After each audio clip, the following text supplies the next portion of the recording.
Bienvenue à tous. Donc, je suis ravie de faire cette vidéo. Donc, je m'appelle Amandine Dibiac. Je suis infirmière de formation. Je suis praticienne neurofeedback, biofeedback, EEGQ. Donc, je travaille à Annecy au cabinet Les Étincelles. Donc là, je vais vous parler un peu de mon parcours personnel, pourquoi je suis venue à cette pratique.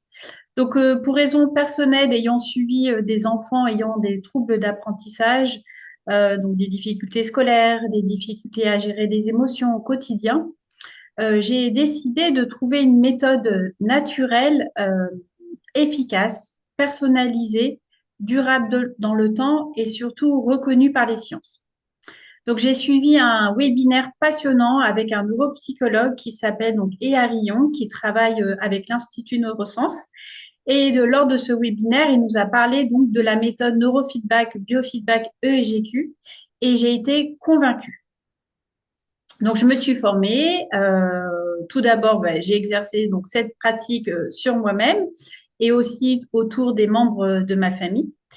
Et en voyant les bienfaits de cette méthode, donc on a pu voir donc un retour de sommeil équilibré, une phase d'endormissement beaucoup plus courte, un sommeil réparateur, une gestion du stress au quotidien qui était gérée, une anxiété qui était beaucoup moins importante au quotidien, la gestion des émotions telles que les colères, l'opposition, les cris, tout ça, ça s'est arrêté. Aussi, tout ce qui était concentration à l'école, lors des devoirs, au retour à la maison. Donc tout ça, ça a été vraiment été une réussite grâce au neurofeedback.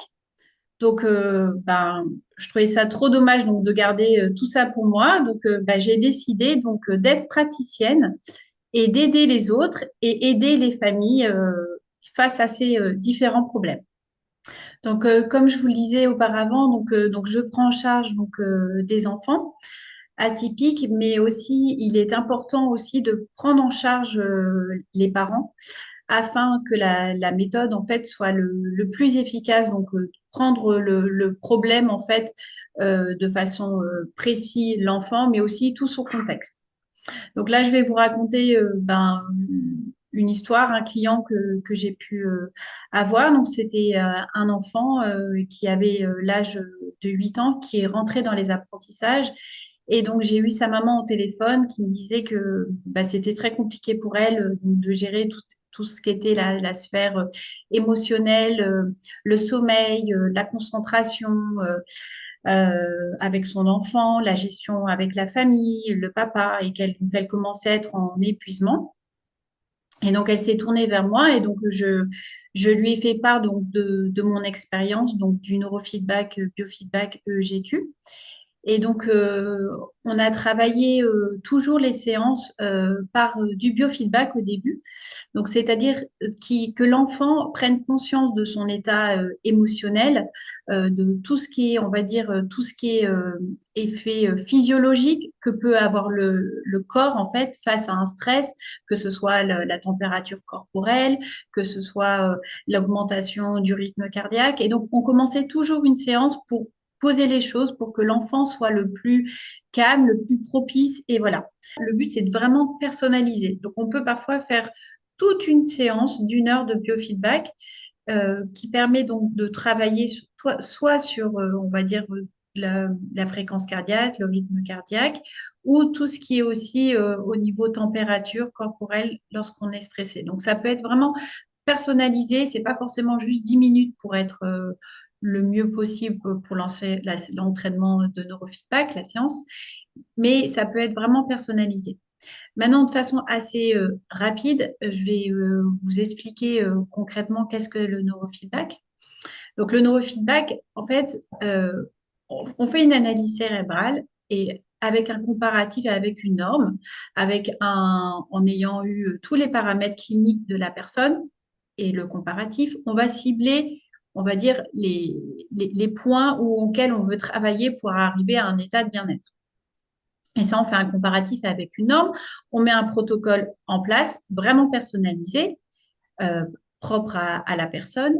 Et là, on met en place un protocole, le premier protocole qui dure à peu près 15 séances. Chaque entraînement, chaque séance dure 1 heure.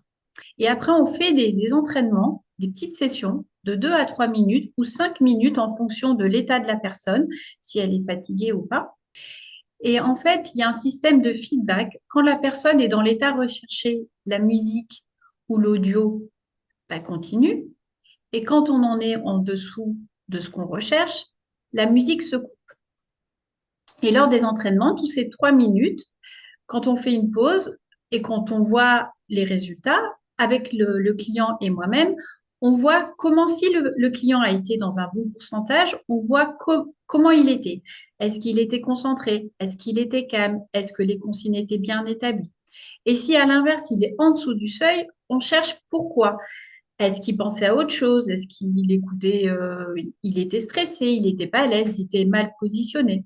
Et donc, on essaye de rechercher, on va dire, l'état demandé pour que dans le but, dans la vie quotidienne, parce qu'il n'y aura pas la machine, il y aura pas tout ça, mais que la personne prenne conscience de son état physique, mais aussi mental, pour qu'elle puisse retrouver les stratégies lors de son quotidien, que ce soit à l'école, lorsqu'il est face à un devoir qui est difficile, de retrouver cet état d'automatisation et de calme. Donc, je vais vous parler d'un beau témoignage donc d'une maman et d'un papa qui avaient donc un garçon qui avait un trouble de l'attention, hyperactivité et des problèmes d'apprentissage, de sommeil, de concentration, de colère, une gestion émotionnelle qui était vraiment compliquée pour lui et pour cette famille. Et donc, suite aux séances de neurofeedback, du premier protocole qu'on a pu mettre en place, les parents et l'enfant eux-mêmes ont été vraiment subjugués par tous les effets bénéfiques que ça avait pu apporter.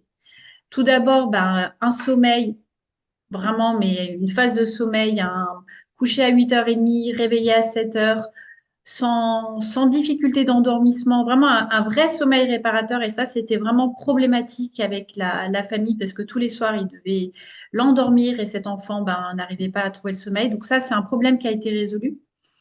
Aussi, il y avait énormément de conflits. Tout ce qui était, dès qu'il y avait une frustration ou une tâche qui demandait beaucoup d'efforts, des devoirs ou une frustration que le parent ou le frère ou la sœur pouvait provoquer à cet enfant, c'était ingérable. Donc, c'était des cris, des colères, des claques qui claquaient. Et vraiment, suite à ce protocole, l'enfant, je dis pas que les crises ne se sont pas arrêtées, mais il a réussi à les anticiper, soit à les gérer, ou soit se mettre en retrait, parce que vraiment tout son côté émotionnel avait été régularisé. Donc ça a été un deuxième point très positif, le sommeil et la gestion des émotions. Il y a aussi le témoignage donc, des professeurs. Au niveau de la concentration, réellement, l'enfant avant à l'école n'arrivait pas à se concentrer malgré les aménagements. Ça demandait énormément d'efforts pour cet enfant. Et la concentration maintenant est beaucoup plus bénéfique, beaucoup plus soutenue dans la durée et vraiment donc du coup les apprentissages se débloquent petit à petit. Donc ça a vraiment été un soulagement pour cet enfant, mais aussi pour les parents parce qu'ils voient la progression que peut avoir leur enfant et ça leur fait du bien. Ils ont un regard un regard positif sur tout ça. Aussi estime de soi, c'est-à-dire que l'enfant, du coup, comme il y a beaucoup de choses qui s'améliorent et grâce à lui, parce que vraiment c'est lui qui a fait tous ces efforts-là, l'estime de cet enfant a vraiment grandi. Et donc voilà, donc cette famille réellement a fait ce témoignage, donc j'en suis ravie. Donc, je vous ai parlé de ce beau témoignage, donc de tous ces côtés positifs que la prise en charge neurofeedback avait fait sur cet enfant. Mais il arrive que parfois le neurofeedback n'atteint pas les attentes que le parent veut avoir pour son enfant. Donc, il est important donc, de prendre la problématique dans sa globalité et donc de toutes les prises en charge que l'enfant peut avoir dans sa globalité. Elle est importante de continuer et de continuer à demander conseil auprès de différents spécialistes. Donc, si vous avez des questions, n'hésitez pas à aller sur mon site internet. Donc, c'est neurofeedback-annecy.fr. Pourrez avoir les différentes informations. et n'hésitez pas à me contacter. On pourra échanger soit par téléphone ou soit par Zoom dans le but de voir la, la problématique et voir si le neurofeedback, biofeedback peut répondre à vos attentes. Donc, en espérant que cette vidéo vous ait plu, vous pouvez me retrouver sur l'annuaire des membres de l'Institut Neurosciences. Pour plus d'informations, vous pouvez aussi trouver sur mon site internet neurofeedback-annecy.fr et vous pourrez retrouver toutes ces informations sur ce site internet. J'espère vous voir bientôt et je vous souhaite une belle journée. Au revoir.